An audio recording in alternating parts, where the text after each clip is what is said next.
The first thing Naomi Mercer noticed wasn't the wine. It was her husband.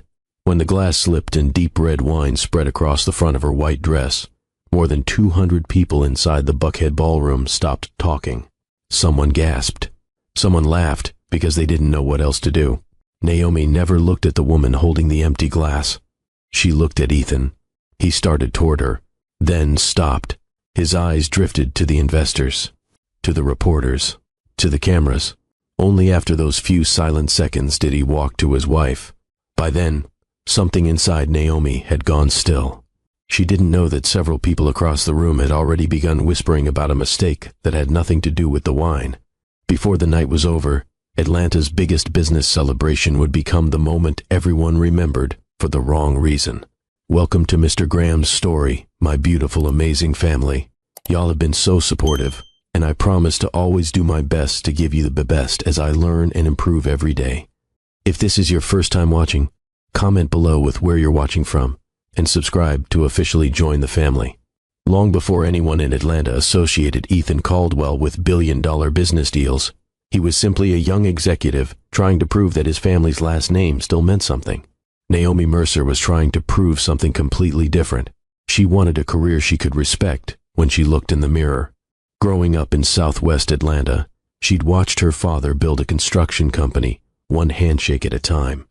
If a client called with a problem, he drove back, even after dinner. Her mother spent 30 years teaching literature at the same public high school because she believed people deserved consistency. Neither of them cared much about appearances. Naomi inherited that. By the time she became a corporate attorney, partners noticed something unusual about her. She didn't dominate meetings. She listened until everyone else finished, then asked the one question no one had considered. Clients trusted her because she never pretended to know something she didn't. Across town, Ethan lived with a different kind of pressure. His family had been respected in Buckhead for generations, but respect didn't erase shrinking bank accounts. His father often reminded him that a family could spend decades building a reputation and only a few years losing it. Ethan carried those words everywhere, not because he wanted luxury, because he wanted to stop seeing disappointment in his father's eyes. They met across a negotiation table. Naomi represented one side of a commercial redevelopment project. Ethan represented the other. The first week, they disagreed about almost everything. The second week, they started respecting each other. The third week, they realized neither one enjoyed pretending. One evening, delayed flights stranded both legal teams at Hartsfield-Jackson Airport. Most of the group wandered off for dinner, but Naomi found an empty table overlooking the terminal and opened her laptop. A paper coffee cup appeared beside her. "I guessed," Ethan said. "Black." She looked up. "What if I drink tea?" He smiled. "Then I owe you another coffee." She laughed. "Luckily for you, black." For nearly an hour, they worked without speaking. Then Ethan closed his laptop. "Can I ask you something?" "You already are." "You always pause before answering." "My dad says people usually answer the question they wish you'd asked." "And you?" "I answer the one they actually asked." Ethan smiled. "I've never met anyone who negotiates like that." Naomi shrugged. "I've never met anyone who admits when he doesn't know something." Neither conversation was flirtatious. Neither tried to impress the other. That was exactly why they remembered it. Over the following months, they talked between meetings, after conference calls, and during delayed flights. They argued over contracts, then laughed about Atlanta traffic 5 minutes later. One afternoon, another attorney joked, "You two are either going to become best friends or stop speaking forever." Naomi smiled, without looking up from her notes. "I don't think those are the only options." Ethan looked at her. "No?" She closed the folder in front of her. "Sometimes the people who challenge you the most are the ones who make life easier." Neither of them knew it then. Years later, those words would become one of the saddest truths either of them had ever lived. The relationship never arrived with fireworks. It grew through ordinary days. After almost 4 years together, everyone around them assumed marriage was only a matter of time. Ethan finally proposed during an evening walk through Piedmont Park with a ring that had stayed hidden in his jacket pocket for nearly 2 hours because he kept losing his nerve. Naomi laughed when he admitted it. "I had this whole speech planned." You still have time. I forgot every word. She smiled. Then don't give the speech. He looked at her for a long moment. I don't want a perfect life. I know. I want one where, no matter what happens, you're the first person I tell. She squeezed his hand before answering. Then, yes. It wasn't dramatic. It didn't need to be. That simple promise became the foundation of everything they built afterward. Their first home surprised almost everyone. Friends expected Ethan Caldwell to buy one of Buckhead's newest luxury homes. Instead, they chose an older house with worn hardwood floors, outdated cabinets, and a roof that leaked every time Atlanta got heavy rain. Naomi loved it immediately. It has good bones. Ethan looked around the faded living room. It also has about 1,000 problems. We'll fix them. And they did, not all at once. Weekend after weekend, they painted walls themselves. They argued over flooring samples. Ethan confidently watched online plumbing tutorials before turning one small repair into an entire Saturday project. When he proudly announced he'd fixed the guest bathroom faucet, Naomi turned it on. Water sprayed across the mirror. She looked at him. He looked at the ceiling. I can explain. She laughed so hard, she had to sit on the bathroom floor. For years afterward, whenever life became stressful, one of them only had to say, "Remember the faucet?" and the other would smile. Those little moments became their language. Not expensive vacations, not grand gifts, just memories that belonged only to them. About 2 years into the marriage, Ethan came home carrying a folder instead of groceries. He spread financial statements across the kitchen table. Naomi took one look at his face. This isn't good news. It could be. That's not the same thing. He smiled. It isn't. He explained that a struggling logistics technology company was looking for buyers. Most investors believed it wasn't worth saving. Banks weren't interested. Several potential partners had already walked away. When he finished, he asked the question that mattered most. What do you think? Naomi didn't answer immediately. She studied the reports. Then she looked back at him. Do you believe the business can survive? I do. Do you believe the leadership can? He hesitated. No. She nodded. Then maybe you're buying the right company. That conversation changed the course of both their lives. The dining room slowly disappeared beneath contracts, legal notes, financial projections, and coffee cups. After finishing her own work each evening, Naomi sat beside Ethan reviewing agreements line by line. She caught clauses that exposed unnecessary risk, introduced him to trusted investors she'd earned through years of practicing corporate law, questioned financing terms that looked harmless until someone read the fine print. More than once, Ethan reached for a document, only to find Naomi already highlighting a problem. I would have missed that. She smiled. That's why we're reading it together. Months later, the purchase finally closed. At a small dinner celebrating the acquisition, one of Ethan's new partners lifted his glass. To our CEO. Everyone applauded. Ethan stood, but didn't raise his glass. Half of this belongs to Naomi. The room grew quiet. She protected this company before it even existed. Most of the people in this room have no idea how many mistakes she stopped me from making. Naomi looked down, embarrassed by the attention. The investor beside her chuckled. Keep listening to your wife, Ethan. He smiled. I plan to. Neither of them realized that promise would become harder to keep than either imagined. The company had finally found its future. They had no idea how much it would eventually cost them. Success didn't change their marriage all at once. It changed their calendar first. The company survived its first difficult year, then its second. New clients arrived. Old debts disappeared. Ethan hired more employees than he'd ever imagined. Some mornings he left before sunrise. Other nights Naomi was already asleep when he quietly slipped into bed. At first, they laughed about it. We're going to look back on this someday, Ethan said one evening while reheating leftovers. And wonder how we survived. Naomi smiled. As long as we survive together. He kissed the top of her head. We will. He meant it. As Ethan's business grew, Naomi's career did too. A national law firm offered her a partnership that would have doubled her salary. The only catch? She'd be traveling almost every week. The recruiter sounded surprised when she declined. "May I ask why?" Naomi looked across the kitchen where Ethan was asleep on the couch, a laptop still open beside him. "I already have enough reasons to miss home." She never told Ethan about that offer, not because she regretted turning it down, because she never wanted him to feel responsible. Little traditions slowly disappeared. Friday pizza nights became canceled dinners. Saturday mornings fixing things around the house turned into conference calls. The unfinished guest room stayed unfinished. The old faucet they always joked about was finally replaced by a plumber because neither of them had time anymore. Neither noticed those small losses while they were happening. Life simply kept moving. One Sunday morning, Naomi found Ethan answering emails at the kitchen island before breakfast. She slid a plate of pancakes in front of him. "They'll still be there in 20 minutes. The emails." He looked up as if he'd forgotten she was in the room. "Oh."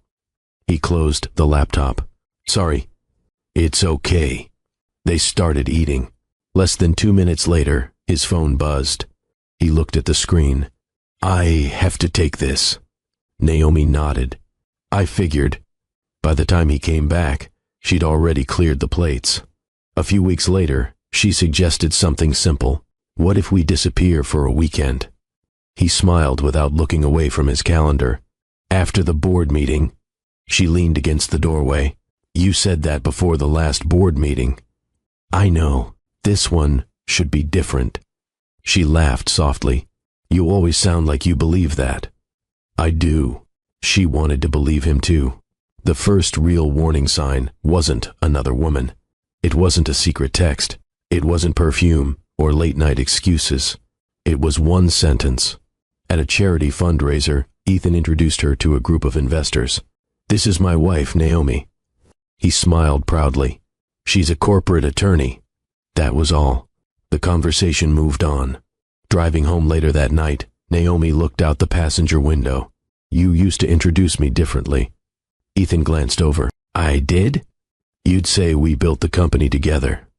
He frowned, genuinely confused. "Well, we did." "I know. So what's wrong?"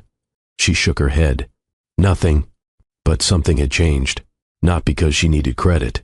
Because she'd noticed the word "we" quietly disappearing from his life. Months passed. The company continued expanding. Ethan stopped asking, "What do you think?"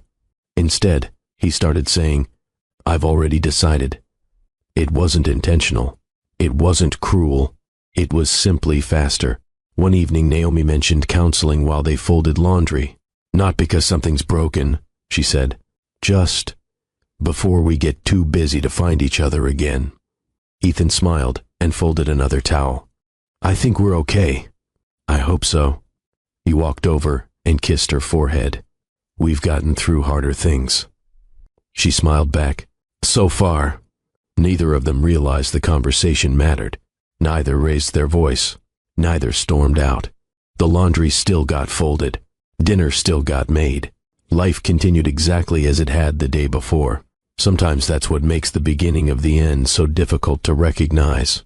Nothing looks broken, until one day you realize you've spent months living beside someone, while quietly drifting farther away from them, and without either of them noticing, someone new had already begun stepping into the empty space Ethan no longer realized he'd left behind. The company hired Vanessa Brooks at exactly the right time, or perhaps the worst. She came highly recommended from a national marketing firm that specialized in helping fast-growing companies prepare for major expansion. Her interviews were impressive. She understood branding, public relations, and investor communications better than almost anyone Ethan had met. Within 2 weeks, she'd learned everyone's name. Within a month, she knew exactly how the office worked. More importantly, she learned Ethan, not the CEO everyone admired, the tired man who hadn't taken a real vacation in years. One evening, after another meeting ran past 7, she found him alone in the conference room staring at presentation slides. "You've been here since 6 this morning." Ethan rubbed his eyes. "Feels longer." She smiled. "You know what your problem is?" "I have several." "You only celebrate after the next goal." He laughed. "That obvious?" "Only to people paying attention." It was a harmless conversation. the kind that happened in offices every day. Neither of them thought much about it. At home, Naomi noticed Ethan smiling at his phone more often. Not constantly, just enough to seem different. One night while they cleaned the kitchen, his phone buzzed. He glanced at the screen and smiled. Naomi looked up. "Good news? Marketing finally landed that interview we've been chasing." "That's great." "It is." He slipped the phone back into his pocket. The conversation ended there. Nothing suspicious, nothing dramatic. Still, Naomi couldn't remember the last time work had made him smile like that. Over the following months, Vanessa became Ethan's favorite person to brainstorm with. Not because she always had the best ideas, because she always believed his ideas were the best. During meetings, she'd say things like, "I think Ethan's right," or, "That's exactly what I've been saying." Sometimes she agreed before he'd even finished speaking. The room usually followed. It felt good. After years of fighting to prove himself, agreement felt like relief. He didn't realize how quickly relief could become dependence. Naomi met Vanessa several times. She found her friendly, confident, smart, maybe a little too polished. At one company fundraiser, Vanessa crossed the room carrying 2 glasses of sparkling water. "I remembered you don't usually drink." Naomi smiled. "Thank you. I've heard so much about you. I hope only the good parts." Vanessa laughed. "Ethan says you're the reason every contract survives legal review." Naomi looked toward her husband across the room. "He used to say that." The sentence slipped out before she could stop it. Vanessa noticed. "So?" She asked carefully, "How do you like having a husband everyone wants a piece of?" Naomi answered honestly, "Some days I remember he's my husband." She smiled politely. "Other days I have to share him with his calendar." For the first time, Vanessa didn't have an easy response. As autumn turned into winter, Ethan began traveling more frequently. Chicago, Dallas, Nashville, Charlotte. Some trips lasted a day. Others stretched into 3. He always called, always texted, but the conversations became shorter. "I landed." "Meeting went well." "Talk tomorrow." Naomi never complained. Instead, she started filling the evenings he'd once occupied. She visited her parents more often, met old friends for dinner, accepted invitations she'd normally declined. She wasn't replacing Ethan. She was refusing to let loneliness become her routine. One Friday afternoon, Daniel Ortiz stepped into Ethan's office. "You heading home early?" Ethan looked confused. "It's 6:30. "Exactly." Daniel grinned. "Your anniversary's tomorrow." Ethan froze. For a second, nothing. Then his face changed. "Oh, they..." Daniel's smile faded. "You forgot." "I didn't forget." He looked at his calendar. He had forgotten. Not the anniversary itself. The date. The florist had called twice. The dinner reservation had already been canceled. He reached for his phone. Daniel quietly backed toward the door. "I'll leave you to it." Naomi answered on the second ring. "Hey, I'm so sorry." She was silent for a moment. "What happened?" "I lost track of the date." He closed his eyes. "Yeah." Another pause. Then she surprised him. "It's okay." "No, it isn't. We'll celebrate another night." "You deserve better." She smiled sadly, though he couldn't see it. "I deserve your attention." The line stayed quiet. Neither of them argued. Neither of them needed to. Because deep down, they both knew she wasn't talking about one forgotten anniversary. She was talking about all the ordinary moments that had quietly stopped mattering. And somewhere inside the office, someone else had begun noticing the man Ethan used to save for home. Naomi had never believed in searching through someone's phone. She had represented enough divorce clients to know something most people didn't. When trust disappears, a password is rarely the real problem. So she didn't become suspicious. She became observant. The same way she'd approached every difficult case in her legal career. She stopped asking herself how she felt. She started paying attention to facts. It began with something so ordinary that most spouses would have ignored it. Ethan had always left his work bag by the front door. Now he carried it upstairs every evening. One night she asked, almost jokingly, When did your briefcase become your favorite roommate? He smiled while loosening his tie. I've got confidential acquisition documents. Makes sense. It did. She didn't think about it again, until she noticed several other small changes. His phone, once forgotten on kitchen counters, never left his pocket. He answered emails before saying hello. When conversations became uncomfortable, he'd suddenly remember something urgent at work. None of those things proved anything. Together, they told a story she didn't want to believe. One Tuesday afternoon, Naomi attended a nonprofit fundraising luncheon downtown. As she walked toward her table, she heard two executives from Ethan's company talking behind her. They hadn't seen her. They've been traveling together again. It'll catch up with him eventually. You think his wife knows? I don't know. Naomi slowed her pace. Before she could hear another word, both men looked up. Their faces changed instantly. Mrs. Caldwell. One of them nearly dropped his coffee. What a surprise. Naomi smiled politely. Good afternoon. Neither man finished the conversation. For the rest of lunch, they avoided looking in her direction. She never confronted them. She simply remembered the moment. That evening, she sat alone in her home office with a legal pad. Across the top, she wrote one sentence. Facts, not assumptions. Below it, she listed only things she knew. More travel, canceled weekends, forgotten anniversary, executives acting differently around her. Nothing else. No theories. No accusations. When she finished, she looked at the page. If this had been a client's file, she would have told them there wasn't enough evidence to draw conclusions. She expected the same discipline from herself. A week later, Harold Bennett asked if she had time for coffee. Harold had audited companies for nearly 30 years. He'd worked with Ethan's business since its earliest days and respected both of them. After a few minutes of casual conversation, he stirred his coffee without looking up. Can I ask you something? Of course. How involved are you with the company these days? Not much. She smiled. They've outgrown needing my legal advice every week. Harold nodded slowly. I figured. He hesitated. I'm not asking you to violate anyone's privacy. Good. I'm asking because sometimes successful companies develop blind spots. Naomi studied him. Is this about the books? No. So it's people.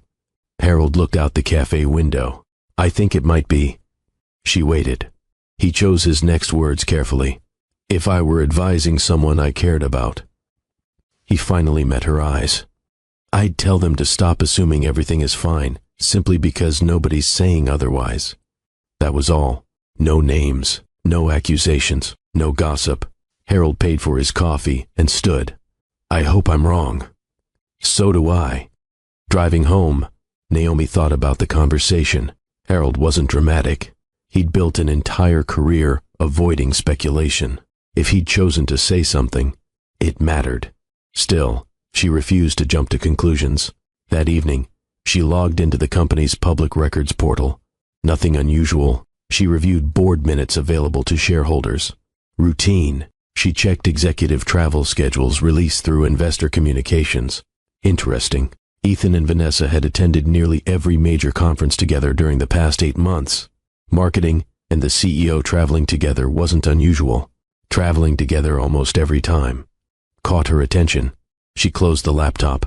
She still wasn't looking for an affair. She was looking for the truth, whatever it happened to be. Later that night, Ethan came home after 9. Naomi was reading on the living room couch. He smiled when he saw her. You're still awake. I wanted to say goodnight. He leaned down and kissed her forehead. I've got another early flight tomorrow. I know. For Chicago. I saw. He paused. You've been following the schedule? She smiled gently. Old habit. He nodded, but something in his expression shifted. Not guilt. Awareness. For the first time, Ethan realized Naomi was paying closer attention. Not because she was jealous, because she was trying to understand the distance neither of them had been willing to name. And neither of them noticed that the truth was already moving toward them, one ordinary day at a time. 3 weeks later, Ethan came home earlier than usual. Naomi heard the front door open just after 6. That alone felt unusual. He walked into the kitchen, carrying a thick navy envelope embossed with gold lettering. "I actually made it home before dinner." She smiled. "I noticed." He loosened his tie and placed the envelope on the counter. "What is that?" "Our biggest event of the year." Naomi glanced at the logo before looking back at him. "The acquisition gala?" He nodded. "If everything stays on schedule, it'll be the last major event before the board votes." She ran her fingers lightly across the envelope, but didn't open it. "You sound nervous." "I am. You've hosted dozens of events. Nothing like this." Ethan poured himself a glass of water. "The consortium, investors, elected officials, everyone's coming." He leaned against the counter. "If this goes well." He smiled for the first time in days. Everything we've worked for finally becomes real. Naomi wanted to smile with him. She truly did. Instead, she asked quietly, "Do you want me there because you want me beside you?" She paused. "Or because it looks better if your wife is there?" The question caught him off guard. He stared at the glass in his hand. "I hadn't thought about it like that." "I know." The honesty hurt more than an excuse would have. He walked around the kitchen island until they were standing face to face. "I want you there." She waited. "I've missed enough things already." "So have I." Another silence settled between them. Not hostile, just tired. He reached for her hand. "I know things haven't been." He searched for the word. "Easy." "No. But after this acquisition." Naomi smiled faintly. "There it is." "What?" "After this." He frowned. "What do you mean?" She looked at him gently. "There's always an after this." He didn't answer, because she wasn't wrong. After this board meeting, after this client, after this quarter, after this acquisition, life together had slowly become something scheduled for later. That weekend, Naomi attended church with her parents. After the service, her mother noticed she was quieter than usual. "You all right?" "I'm fine." Her mother smiled knowingly. "You've been saying fine since you were 12. Naomi laughed. "It still works." "No." Her mother slipped an arm through hers as they walked toward the parking lot. "It just keeps people from asking again." For a moment, Naomi considered telling her everything. The distance, the rumors, the unanswered questions. Instead, she simply asked, "Do marriages ever come back from growing apart?" Her mother didn't answer immediately. Finally, she said, "They can." Naomi looked at her hopefully, but only if both people realized they're walking in different directions. Those words stayed with her all afternoon. The following Monday, Harold Bennett called. "I wanted to let you know something." "I'm listening." "The acquisition committee requested updated governance documentation." "Is that unusual?" "A little earlier than expected." Naomi waited. Harold continued carefully. "They're paying closer attention than people realize." She thanked him and ended the call. Again, no accusations, just another piece of a puzzle that still refused to show the whole picture. That evening, Ethan found Naomi sitting on the back porch watching a summer storm roll across Atlanta. He sat beside her. "I've been thinking. That's usually dangerous." He laughed. "I deserved that." For a while they watched the rain in silence. Finally he spoke. "When this acquisition is over." Naomi smiled without looking at him. "You said it again." He sighed. "I know. No." She looked at him kindly. "You finally heard yourself." He nodded slowly. "I guess I did." For a brief moment, it felt like they had found each other again, just enough to remember what it used to feel like. Then Ethan's phone vibrated. He glanced at the screen. The smile disappeared. "I have to take this." Naomi looked back toward the rain. "Of course." He stepped inside. The conversation lasted nearly 15 minutes. When he returned, she was gone. Only 2 mugs of untouched tea remained on the porch table. One had already gone cold. 2 days later, the formal invitation arrived. Buckhead Grand Hotel Celebration Gala, honoring the future of Caldwell Logistics Technologies. Naomi stood in the hallway, holding the invitation, while sunlight streamed through the front windows. She read Ethan's handwritten note inside. I know we've had a difficult year. I hope you'll stand beside me one more time. It would mean more than you know. She closed the card slowly. For reasons she couldn't fully explain, something about the words made her uneasy. Not because they were dishonest, because they sounded like someone trying to hold together something that had already begun slipping through his hands. She placed the invitation back inside its envelope and set it on the entry table. Upstairs, Ethan was preparing a speech he hoped would change his company's future. Downstairs, Naomi stood silently looking at the same front door where they had once carried boxes into their first home together. Neither of them knew it, but before another week had passed, they would walk through different doors.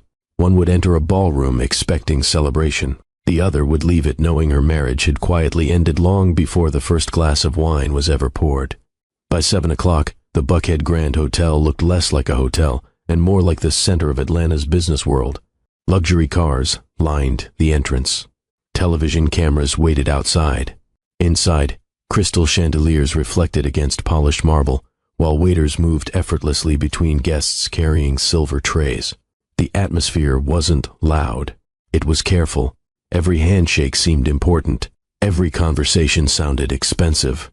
Naomi arrived alone. Ethan had texted 30 minutes earlier. Already here.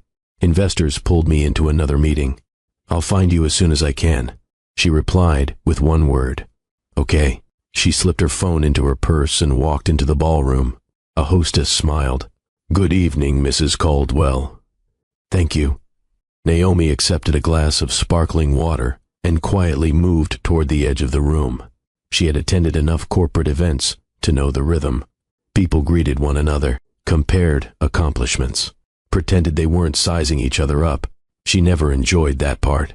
She preferred watching, listening. People often revealed themselves when they forgot someone was paying attention. Across the ballroom, Ethan stood surrounded by investors. From a distance, he looked exactly like the confident CEO featured in business magazines. Tailored tuxedo, easy smile, firm handshake. He spotted Naomi almost immediately. Their eyes met. He smiled. She smiled back. Then another investor stepped between them. Someone else asked Ethan a question. Another photograph followed. Another introduction. Naomi watched him disappear back into the crowd. She wasn't upset. She was used to waiting. That thought saddened her more than she expected. A familiar voice interrupted her. Mrs. Mercer. She turned. Richard Halston stood beside her with another consortium representative. Unlike everyone else, Richard didn't seem surprised to see her. It's good to see you. You too. He shook her hand with quiet professionalism. We appreciate you making time to attend. I'm glad I could. The conversation lasted barely 20 seconds. Nothing confidential was discussed. Nothing unusual was said. Still, a nearby executive noticed Richard greeting Naomi with unexpected respect. He looked puzzled. Richard politely excused himself. We'll speak another time. I look forward to it. As he walked away, the executive quietly asked another guest, How does Richard know Ethan's wife? The other man shrugged. Naomi continued through the ballroom. Something began bothering her. People she had known for years seemed different, not unfriendly, careful. One attorney greeted her warmly before ending the conversation almost immediately. Another executive smiled, then glanced toward Ethan before walking away. A longtime client hugged her. You look wonderful. Thank you. I've been meaning to call. I'd like that. His smile faded slightly. I'll do that soon. Then he disappeared into the crowd. Naomi watched him leave. 3 unfinished conversations in less than 10 minutes. Something wasn't right. Near the stage, Vanessa Brooks stood laughing beside Ethan. She looked elegant in a deep emerald evening gown. Confident, comfortable. She wasn't behaving inappropriately. She simply remained close. Too close. Whenever a photographer approached Ethan, Vanessa somehow ended up nearby. Whenever another executive joined the conversation, she naturally stepped beside him. It looked harmless, until Naomi noticed something else. Vanessa wasn't watching Ethan. She was watching Naomi, only for brief moments, just long enough to check whether she'd noticed. Daniel Ortiz appeared carrying 2 cups of coffee. "I figured you'd avoid the champagne." Naomi smiled. "You know me too well." He handed her a coffee. "I owe you one after you saved us from signing that warehouse lease years ago." She laughed. "I remember that." Daniel shook his head. "Ethan was ready to sign." "He usually was." "Good thing somebody read the fine print." For a second, they both smiled. Then Daniel's expression changed. He looked as though he wanted to say something. Instead, he glanced across the ballroom toward Ethan. "You ever feel like—" He stopped himself. "Never mind." Naomi looked at him carefully. "What?" He forced a smile. "Nothing." "It wasn't nothing." Daniel sighed. "I should get back." He walked away before she could ask another question. Naomi watched him disappear into the crowd. Another unfinished conversation, another person choosing silence. A bell chimed softly through the ballroom. The master of ceremonies stepped onto the stage. "Ladies and gentlemen, if you'll begin making your way toward the center of the room." Guests slowly gathered. Photographers adjusted their cameras. Waiters refreshed glasses. Ethan moved toward the podium, while Vanessa remained only a few steps behind him. Naomi took her place near the back of the audience. She noticed Richard Halston speaking quietly with 2 consortium members. All 3 glanced briefly in her direction before returning to their conversation. No smiles, no expressions, just quiet professionalism. For reasons she couldn't explain, a chill ran through her. Nothing had happened, not yet. But standing beneath those crystal chandeliers, surrounded by hundreds of successful people pretending everything was perfect, Naomi had the unmistakable feeling that someone in the room was about to make a mistake that couldn't be taken back. Ethan's speech lasted less than 8 minutes. He thanked the employees who had stayed when the company almost failed. He thanked investors who believed in impossible ideas. He thanked the city of Atlanta for giving a small company room to grow. The audience applauded warmly. For a moment, everything looked exactly the way success was supposed to look. Then the speeches ended. The string quartet began playing again. Guests spread across the ballroom with fresh drinks, laughter, and congratulations. Everyone believed the difficult part of the evening was over. It wasn't. Naomi stood near a tall window overlooking Peachtree Road, enjoying the brief quiet away from the crowd. A server offered champagne. She smiled. "Sparkling water, if you have it." "Of course." As she accepted the glass, she heard heels approaching across the marble floor. Vanessa. She stopped beside Naomi with an easy smile. "You clean up beautifully." Naomi smiled politely. "So do you." For a few seconds, they simply watched the room together. Vanessa broke the silence. "You must be proud of Ethan." "I am. He never stops talking about this company." "No. He worked incredibly hard." Naomi nodded. "We both did." The sentence was gentle, not defensive, but Vanessa noticed it. "So you were involved in the beginning?" Naomi looked at her. "Very much." Another brief silence. Vanessa smiled again. "I'm sure he appreciated that." Naomi answered softly. "I think he did." A photographer approached. "Excuse me." Both women turned. "Would you mind standing together for one photo?" Marketing likes getting different leadership groups. Vanessa answered before Naomi could. "Of course." They stood side by side. The photographer adjusted his camera. "Perfect." Flash. One more. Flash. As he lowered the camera, another server walked behind them, carrying a tray of drinks. Vanessa stepped sideways. Her elbow clipped a glass of red wine. The glass spun once in the air, then crashed against the front of Naomi's white dress. Deep red spread across the fabric. The ballroom became silent.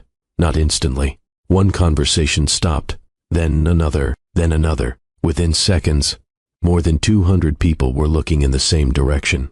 Vanessa gasped loudly. "Oh my goodness!" She reached toward Naomi. "I'm so sorry." Her words sounded sincere. Her eyes didn't.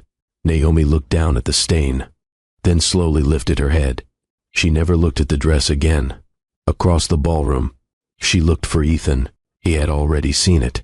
The smile disappeared from his face. Without thinking, he stepped forward. Then someone grabbed his arm. One of the lead investors. "Ethan, before you go." Ethan glanced at the investor, then toward the reporters standing nearby, then toward the photographers raising their cameras, then back to Naomi. It couldn't have been more than 5 seconds. 5 ordinary seconds. 5 seconds almost nobody in the ballroom would remember.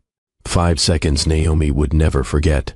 When Ethan finally reached her, hotel staff had already arrived with towels. Guests whispered behind raised glasses. Someone quietly said, "What happened?" Another answered, "I think it was an accident." Ethan stopped in front of Naomi. "Are you okay?" She looked into his eyes. Not angry, not embarrassed, simply tired. "I will be." He reached toward the stain.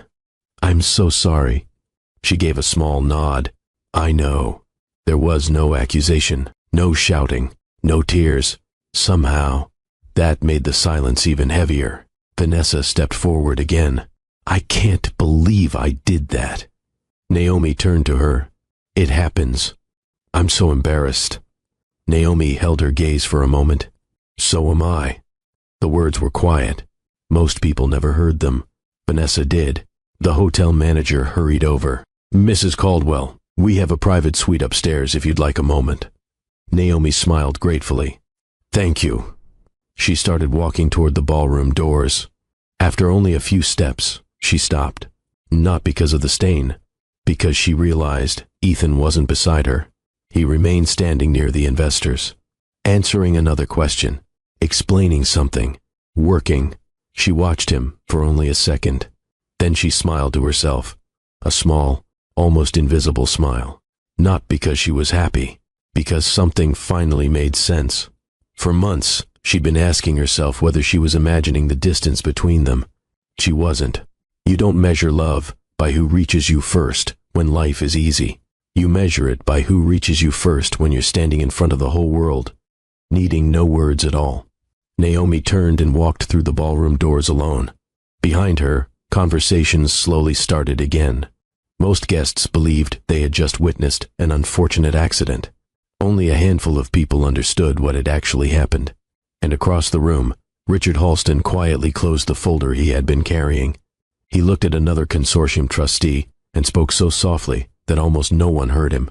"I think we just learned more about leadership than any report could have told us." The ballroom slowly came back to life. Music resumed. Servers continued moving through the crowd. Someone near the stage forced a laugh that sounded louder than it should have. From a distance, the evening looked normal again. Up close, Ethan watched the ballroom doors close behind Naomi. Every instinct told him to follow her. Instead, another consortium member stepped into his path. "Mr. Caldwell, we need a quick word." "It'll have to wait." "I'm afraid it can't." The man's tone wasn't rude. It was unusually formal. Ethan looked once more toward the doors, then back at the committee member. "I'll be right back." But before he could take another step, 3 reporters approached, asking about the upcoming acquisition. For years, handling the room had come naturally. Tonight, every answer felt strangely hollow. Across the ballroom, Vanessa stood alone. She expected sympathetic smiles. Instead, she noticed something she hadn't anticipated. People were keeping their distance. Conversations ended as she approached.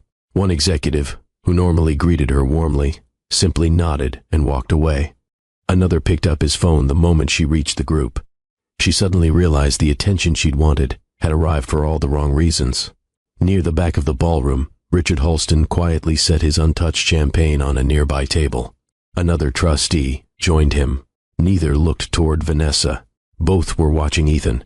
"That hesitation." "Aye," the trustee said softly. Richard nodded. "I saw it." It was only a few seconds. Sometimes leadership is measured in seconds. The trustee folded his arms. Did he know she was here tonight as a trustee? No. And she never told him? Richard shook his head.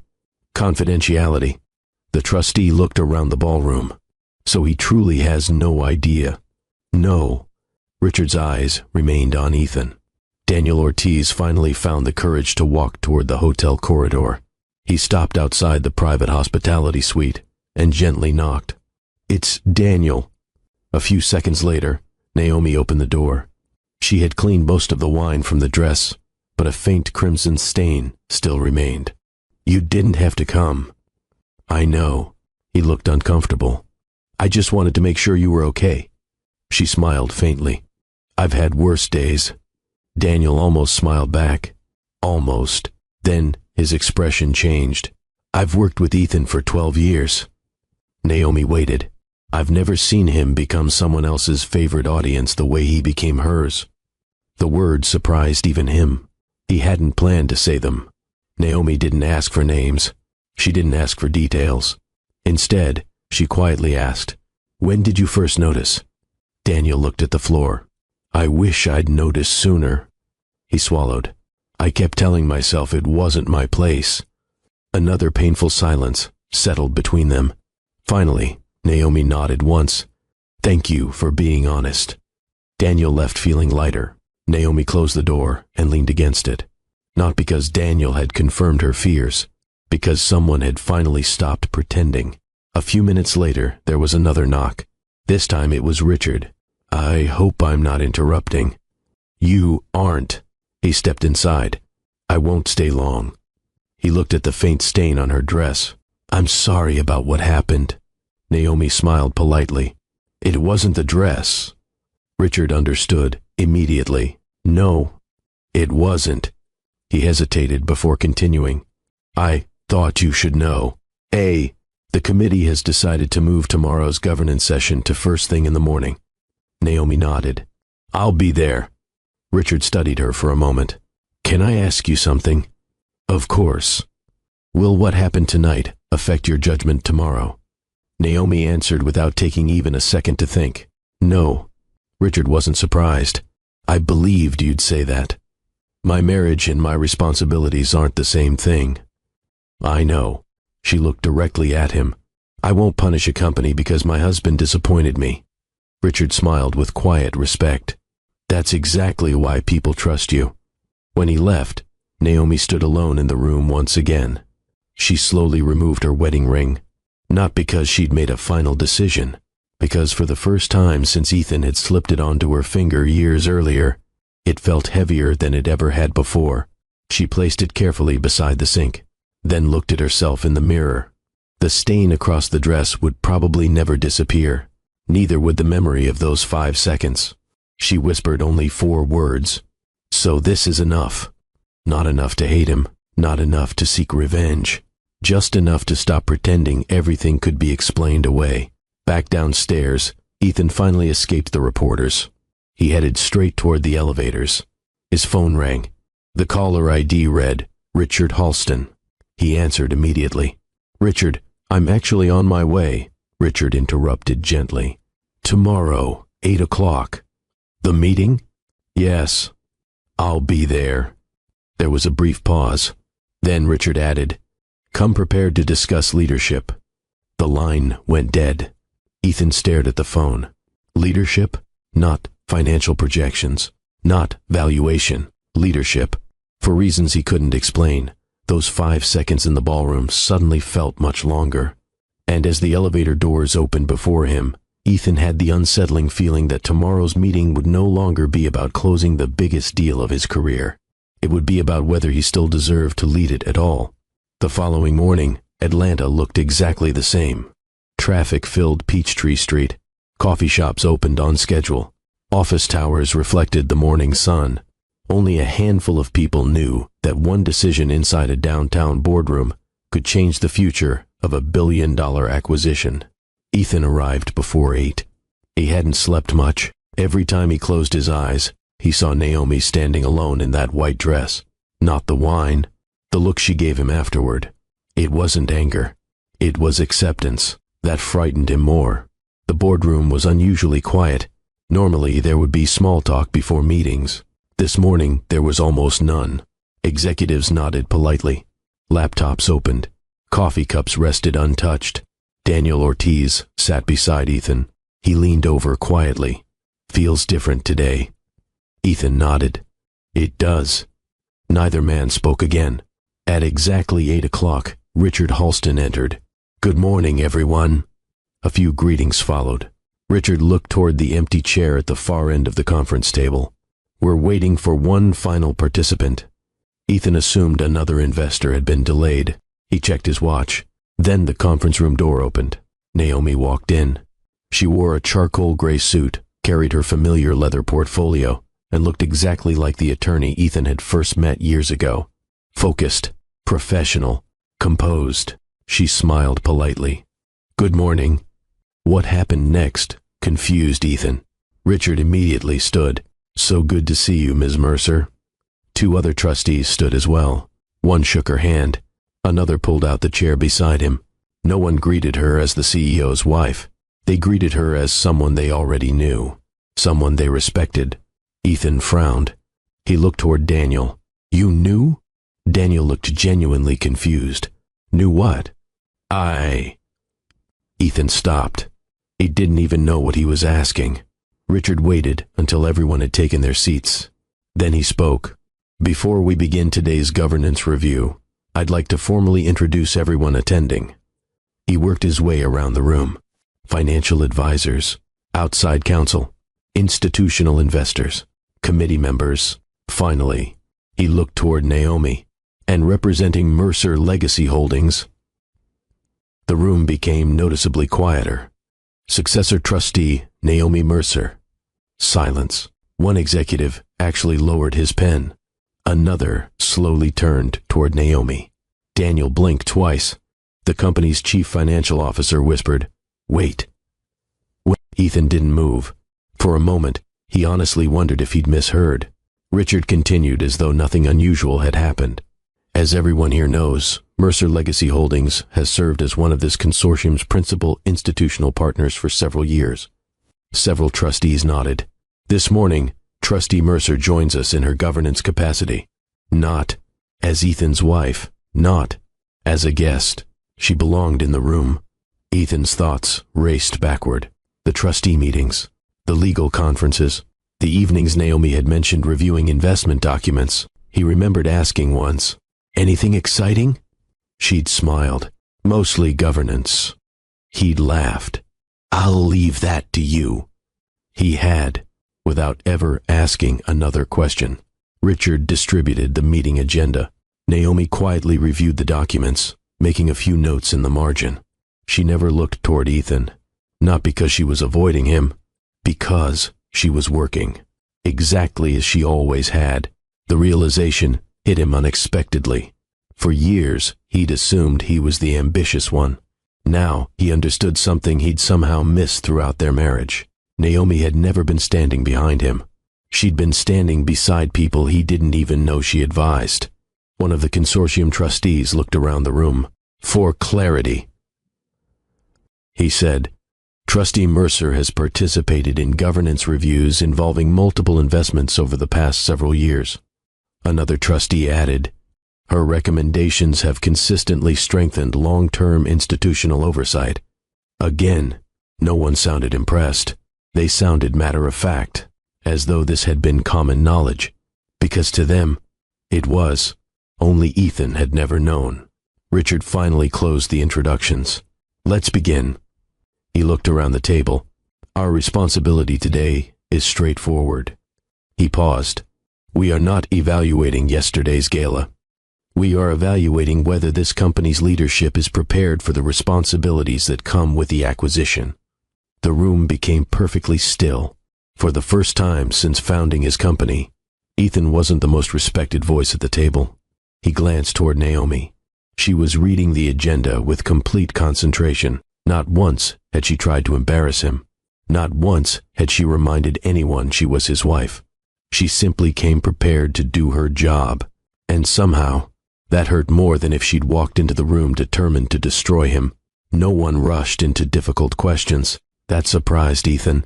After everything that had happened the night before, he expected confrontation. Instead, Richard Halston calmly moved through the agenda one section at a time. Financial performance, operational growth, customer retention, expansion strategy. By every measurable standard, the company had exceeded expectations.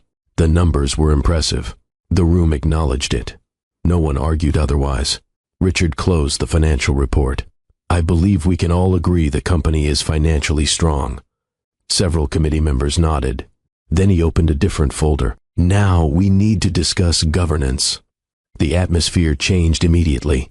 Not tense, serious. A trustee adjusted her glasses. Mr. Caldwell, during the past 18 months, several executive approval procedures were changed. Correct. What prompted those changes? Ethan answered confidently. We were growing faster than expected. Our previous process slowed decision-making. Were those revisions reviewed by independent governance counsel? They were reviewed internally. She made a note. And externally? Ethan hesitated. Not immediately. Another note. No criticism. Just facts. Richard looked toward Naomi. Trustee Mercer. She closed her notebook. Would you summarize your observations? Every eye in the room shifted toward her. Ethan felt his stomach tighten. For the first time since the gala, she finally looked at him. Only briefly. Then she addressed the committee. My observations are unrelated to my marriage. The room remained completely silent. I'd like that reflected in today's minutes. Richard nodded. It will. She continued. I'm here because institutional investors asked me to evaluate governance. Nothing more. The sentence changed the room. No one could accuse her of using personal pain to influence business. She had separated the two before anyone else had the chance. Naomi stood and walked toward the presentation screen. There were no photographs, no private messages, no mention of Vanessa, only timelines, policy revisions, board recommendations, independent audit notes. She pointed to the first page. Over the past year, executive oversight gradually became more centralized. She changed slides. Board challenges became less frequent. Another slide. Independent review declined. She looked around the room. None of these decisions individually concern me. She paused. Together, they reveal a pattern. One trustee leaned forward. What pattern?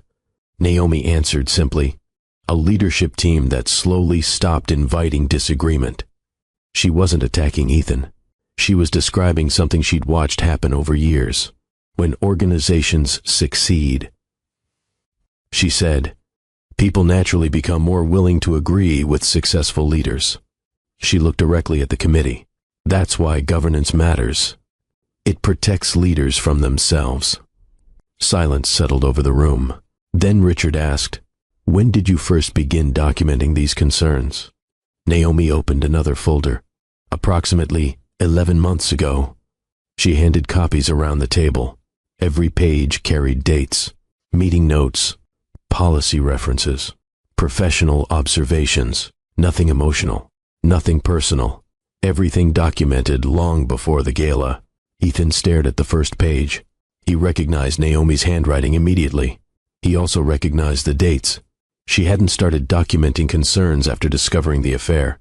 She'd begun almost a year earlier, long before she had any reason to suspect another woman. This wasn't revenge. It was responsibility. The realization hit him harder than any accusation could have. One committee member turned toward Ethan. Mr. Caldwell. He looked up. When was the last time someone strongly disagreed with one of your major decisions? Ethan opened his mouth. Nothing came out. His mind searched through recent meetings. Most people had agreed, almost immediately. He used to think that meant he had become a better leader. Now, he wasn't so sure. Another trustee asked quietly, who challenged you most when this company was founded? Without thinking, Ethan answered, Naomi. The room stayed silent. He continued. She questioned contracts, expansion plans, investor terms, everything. The trustee nodded. And today? Ethan looked down at the table. I don't know. For the first time all morning, his voice sounded uncertain. Richard folded his hands. No one here is questioning whether you built a successful company. He paused. We're asking whether success slowly isolated you from honest voices. Nobody mentioned Vanessa. Nobody needed to. Everyone understood. The problem wasn't simply that Ethan had listened to someone who admired him. It was that he'd gradually stopped listening to the person who challenged him because she wanted him to become better. Naomi quietly returned to her seat. She hadn't raised her voice once. She hadn't embarrassed Ethan. She hadn't even looked angry. She simply presented the truth. When she finished, Richard thanked her. The committee remained silent for several long seconds.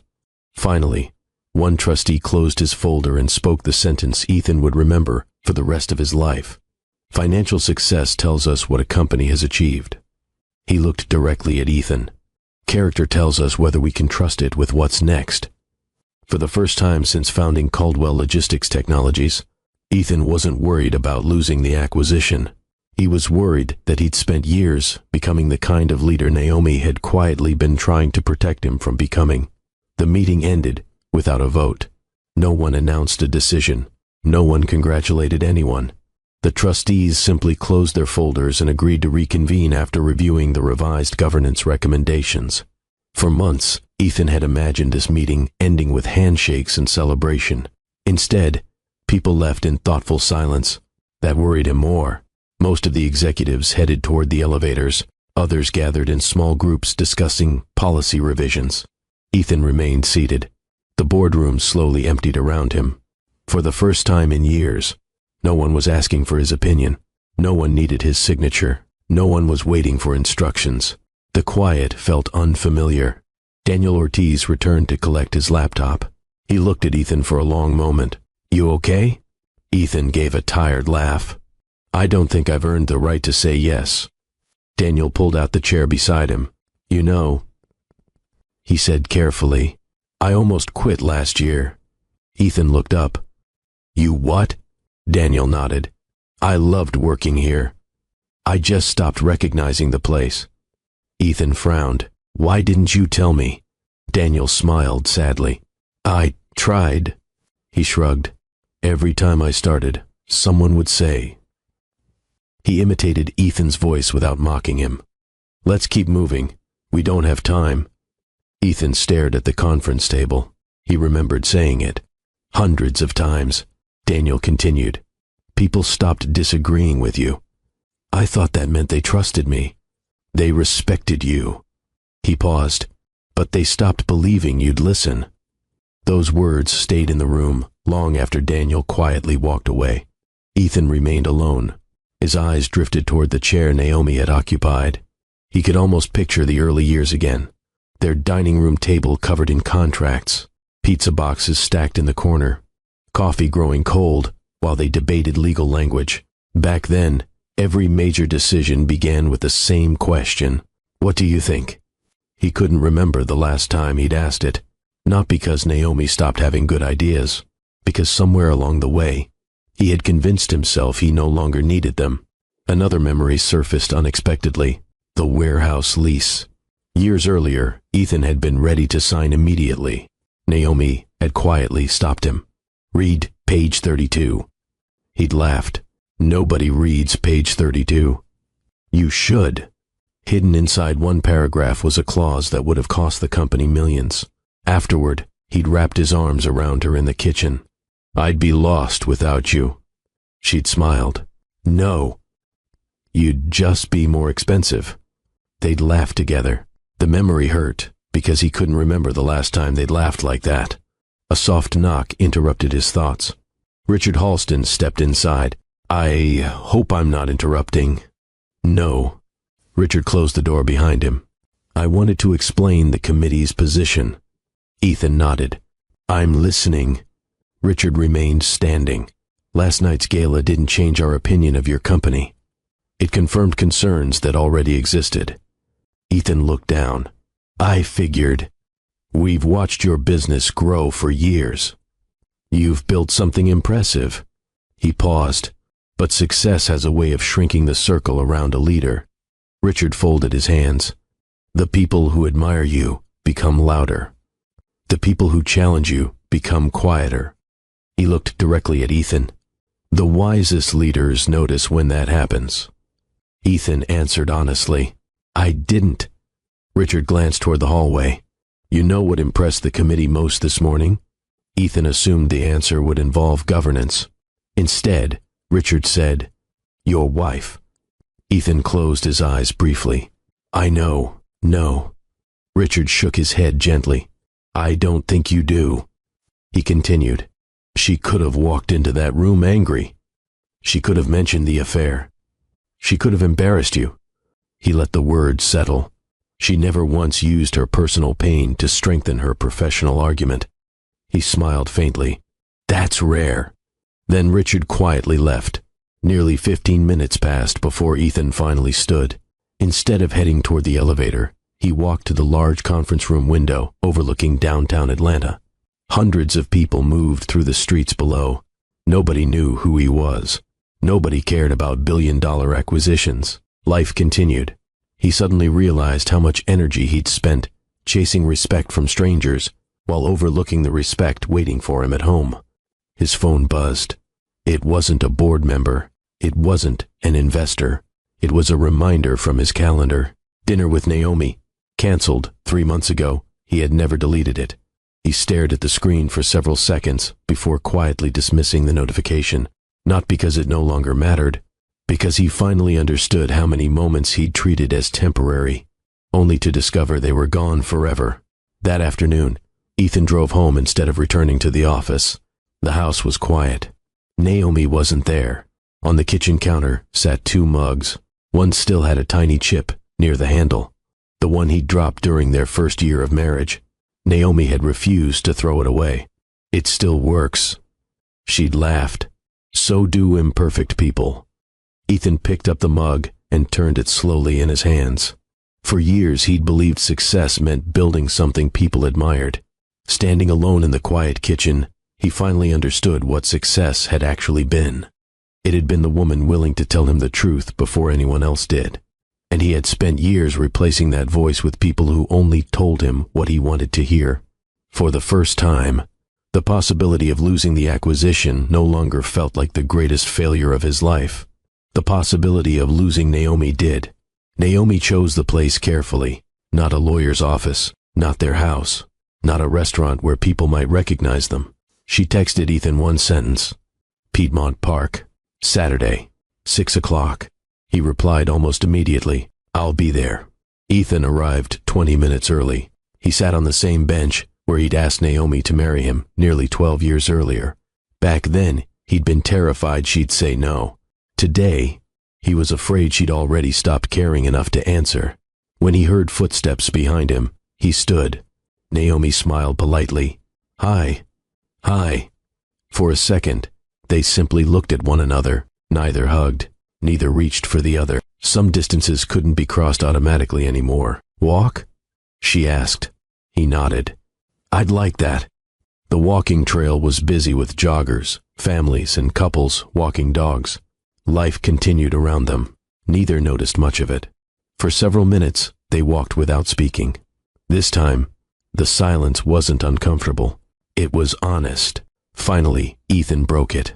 "I've practiced this conversation 100 times. Naomi looked ahead. "I figured." And none of those versions sounded real. She nodded once. "The real ones usually don't." He stopped walking. "So I'll just tell you the truth." She turned toward him. He took a slow breath. "I'm sorry." Not rushed, not dramatic, just quiet. "I'm sorry I had an affair. I'm sorry I lied. I'm sorry I made work more important than home." His voice became steadier instead of louder. "And I'm sorry that the night you needed your husband." He looked away. "I thought about the room before I thought about you." Naomi watched him without interrupting. There was nothing left to argue with, because for the first time, he wasn't explaining. He wasn't defending himself.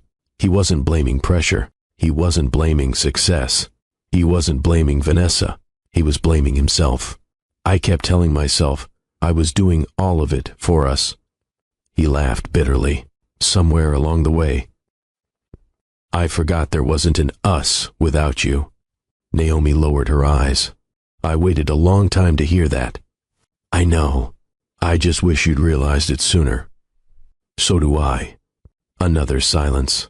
This one hurt less, because neither of them was hiding anymore. Naomi finally spoke. "Do you know when I started feeling lonely?" Ethan shook his head. "It wasn't when you started traveling. It wasn't when you worked late. It wasn't even when I suspected there might be someone else." She looked directly at him. "It was the day you stopped asking what I thought." He frowned. "What?" She smiled sadly. "You used to ask me everything. Contracts, hiring, investments, what color to paint the kitchen." She laughed softly. "You even asked me which lawnmower to buy." Despite everything, Ethan smiled. "I hated shopping for lawnmowers." "I know." Her smile faded. Then one day, you already had all the answers." He closed his eyes. She was right. It hadn't happened overnight. It had happened one decision at a time. They reached the small bridge overlooking the lake. Naomi rested her hands on the railing. "I need you to understand something." "I'm listening." "I don't hate you." His shoulders dropped slightly. "But I don't trust you." The words landed gently, not cruelly. "Honestly, they're not the same thing." He nodded. "I know." "No." She looked at him with tired kindness. "You know now." He couldn't argue. After another quiet moment, Ethan asked the question he'd carried since the gala. "Is there still a chance for us?" Naomi didn't answer immediately. She watched the sunlight disappear across the water. Finally she spoke. "I don't know." He looked disappointed. She continued. "I used to believe love was enough." She shook her head. "Now I think trust is." He swallowed. "Can trust come back?" She looked at him. "It can." Hope flickered across his face. Then she finished the sentence. "But it doesn't come back because someone apologizes. It comes back because they become someone different." As they walked back toward the parking lot, neither pretended the conversation had fixed anything. It hadn't. Some marriages end with shouting. Theirs almost ended because they stopped talking. When they reached their cars, Ethan spoke one last time. "I'm not going to ask you to forgive me today." Naomi nodded. "Thank you. I'm going to spend whatever time I have left becoming someone who deserved you in the first place." She looked at him for a long moment. Then she smiled. Not with certainty, not with reconciliation, just with respect. "I hope you do." She got into her car and drove away. Ethan stood alone in the parking lot until her taillights disappeared. For the first time in years, he wasn't wondering how to save his marriage. He was wondering how to become a man capable of having one. The acquisition wasn't approved that week, or the week after. The consortium requested additional governance reforms before signing the final agreement. Independent oversight increased. Executive decisions above a certain value now required board review. Leadership evaluations became annual instead of optional. Some executives privately complained. Others admitted the changes were overdue. Ethan didn't argue with a single recommendation. 6 months earlier, he probably would have fought every one of them. Now, he signed each document before anyone asked. One afternoon, Daniel walked into Ethan's office carrying a revised governance manual almost twice as thick as the old one. He dropped it gently onto the desk. "Remember when you would have hated this?" Ethan smiled. "I still hate paperwork." Daniel laughed. "I was wondering when your sense of humor would come back." Ethan looked at the manual. "For a while, I thought leadership meant having the final word. And now, I think it means making sure the smartest person in the room doesn't feel afraid to disagree with me." Daniel smiled. "That's a better company." "It'll have to be."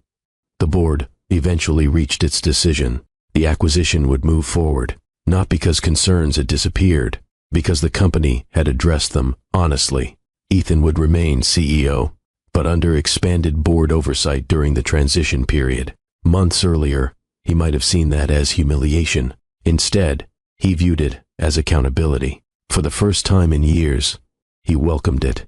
Vanessa submitted her resignation before the acquisition officially closed. Her letter was brief. She thanked the company for the opportunity and wished everyone well. There were no dramatic confrontations, No public scandal. No interviews. Naomi never asked what happened to her afterward. She had already learned something important. Holding on to resentment only keeps someone else living rent-free in your future. She had no interest in that. Mercer Legacy Holdings voted in favor of the acquisition. Some trustees privately asked Naomi whether that decision had been difficult. She answered honestly, no. One trustee looked surprised. No? She shook her head. My responsibility isn't to reward people I like. It's to make decisions that protect the people depending on us. Thousands of employees worked for Caldwell Logistics Technologies. Their mortgages, college tuition, retirement plans, health insurance, none of that should become collateral damage because her marriage had fallen apart. Business deserved integrity. So did healing. A month later, Naomi spoke at a corporate governance conference in Atlanta. Her presentation wasn't about billion-dollar acquisitions. It wasn't about public embarrassment. It wasn't even about leadership. It was titled, The Cost of Unchallenged Success. Near the end of the discussion, a young executive stood up. How do you know when successful leaders stop listening? Naomi smiled thoughtfully. They stop hearing uncomfortable truths before they stop hearing praise. The audience became quiet. She continued, if everyone around you agrees with every decision you make, you probably don't have better ideas. You probably have quieter people. Pens immediately began writing across notebooks throughout the room. Later that evening, Ethan watched a recording of the conference online. He paused the video after hearing that sentence. Then he replayed it. Twice. Not because it criticized him, because years earlier, he would have dismissed it. Now it sounded like wisdom he wished he'd learned much sooner. He closed the laptop and picked up his phone. Instead of opening his email, he called his mother. She answered on the second ring. Everything okay? He smiled. I just wanted to hear your voice. She laughed softly. That's different. It should have happened more often. Some relationships could still be repaired. He wasn't going to waste them too. The acquisition officially closed the following month. Television cameras returned. Business headlines praised the company's growth. Reporters focused on numbers, investments, expansion. Almost no one mentioned the gala anymore. The people who had been in that ballroom remembered something entirely different. Not the wine, not the embarrassment. They remembered the woman who had every opportunity to use power for revenge, and refused. By protecting her integrity instead of her pride, Naomi had earned something much more valuable than public victory. She had earned lasting respect, and Ethan finally understood that real success isn't measured by the size of the deal you close. It's measured by the kind of person people still trust after the deal is done. 8 months later, very few people remembered the acquisition documents. Almost no one remembered the governance revisions. Business moves on quickly. People don't. What Atlanta remembered was a woman in a white dress who refused to lose herself when everyone expected her to. At another charity fundraiser in Buckhead, 2 women stood near the registration table watching guests arrive. One of them nodded toward Naomi as she entered. That's her. The woman from the gala? The one who had wine poured on her? The other woman smiled. I remember the story differently. You do? It wasn't about the wine. She watched Naomi greet hotel staff by name before quietly taking her seat. It was about how she handled it. Across the room, several executives stood to shake Naomi's hand, not because she controlled investments, because they respected her.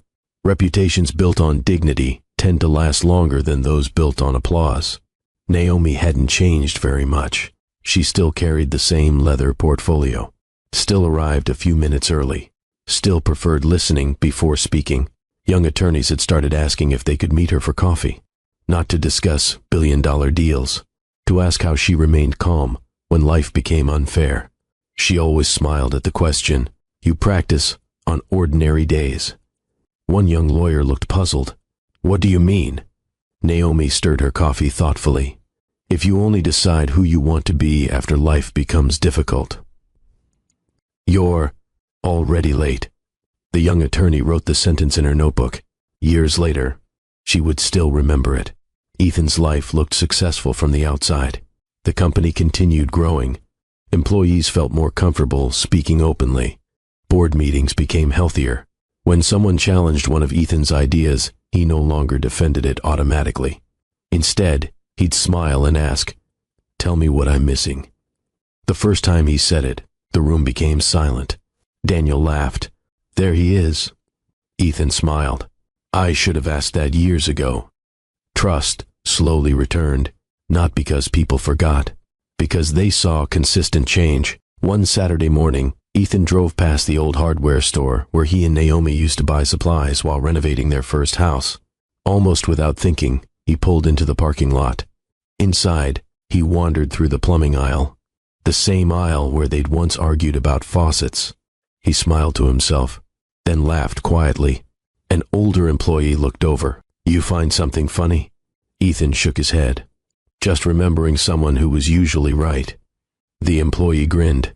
"Happens to the best of us." As Ethan walked back to his car, he realized something. Some memories stop hurting because time passes.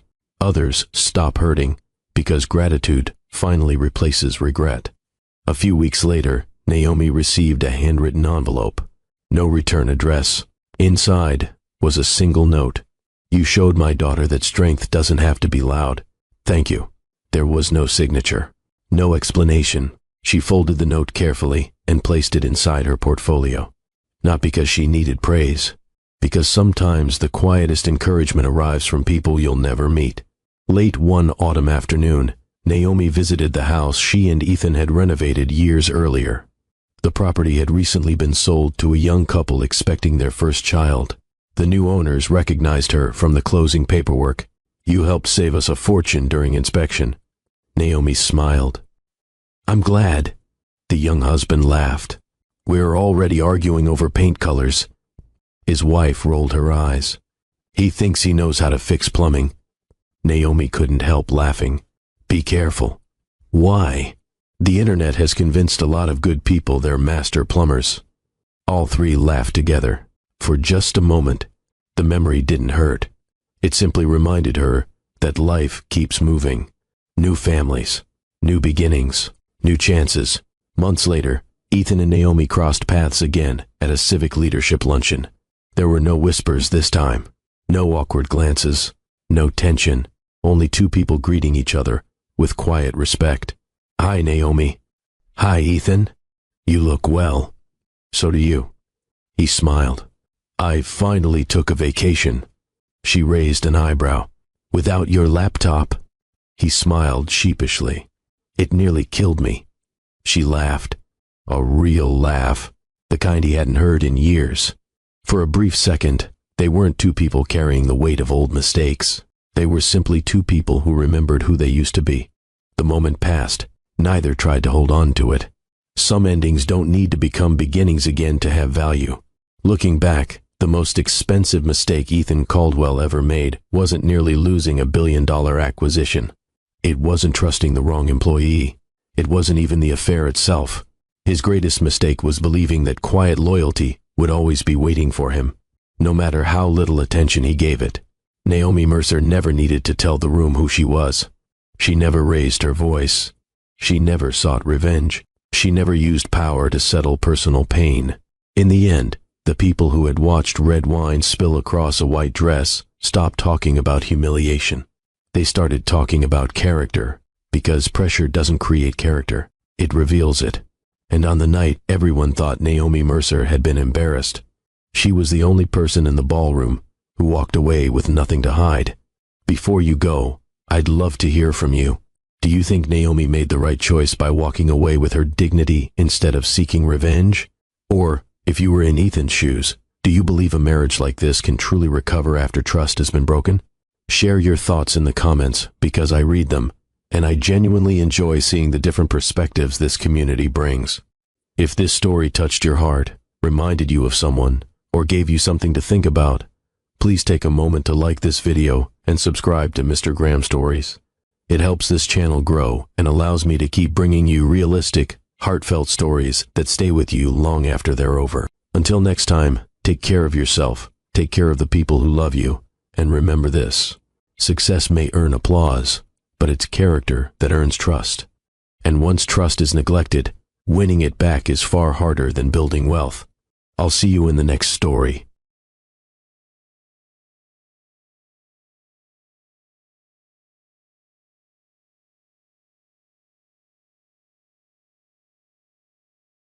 Thank you for watching Mr. Graham Stories, my beautiful, amazing family.